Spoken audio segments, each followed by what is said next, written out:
आ, महाभारत का एक दौर था जहाँ पे कृष्ण भाव के भूखे थे और स्नेह के लिए उन्होंने अपना सब कुछ अर्पित कर दिया था।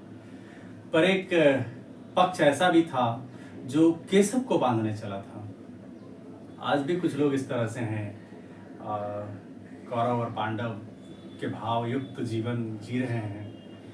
तो उसी से रिलेटेड मेरी एक कविता है कि केशव को बांधने। कौरवों की सेना में विद्वानों योद्धाओं की कोई कमी न थी। कौरवों की सेना में विद्वानों योद्धाओं की कोई कमी न थी। पतन तो केवल नैतिकता का हुआ। पतन तो केवल नैतिकता का हुआ। तभी तो केशव को बांधने चले थे। तभी तो केशव को बांधने चले थे। उन्होंने भी सहजता से प्रत्युत्तर दिया। उन्होंने भी सहजता से प्रत्युत्तर दिया। युद्ध लड़े भी नहीं, केवल नेतृत्व किया। युद्ध लड़े भी नहीं, केवल नेतृत्व किया। सारी कौरव सेना काल के गाल में समा गई। सारी कौरव सेना काल के गाल में समा गई। इसलिए सदा से ये बताते हैं, अहंकार रथ पर बैठा धर्म जो ठुकराते हैं।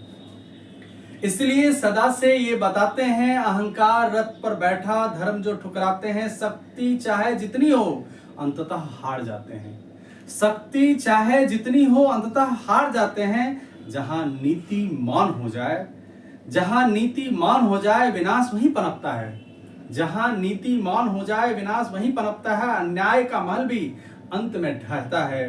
केशव ने शस्त्र ना उठाया फिर भी विजय दिला दी। केशव ने शस्त्र ना उठाया फिर भी विजय दिला दी। धर्म की केवल एक ज्योति अधर्म पे थी भारी। सत्य भले ही मौन रहे पराजित कभी नहीं होता। सत्य भले ही मौन रहे पर पराजित कभी नहीं होता। लोभ और छल का साम्राज्य क्षणिक वैभव ही ढोता। मर्यादा की एक शपथ लाखों अस्त्रों पर भारी है। मर्यादा की एक शपथ लाखों अस्त्रों पर भारी है। जिसके साथ स्वयं धर्म हो विजय उसी की सवारी है। जिसके साथ स्वयं धर्म हो विजय उसी की सवारी है। बहुत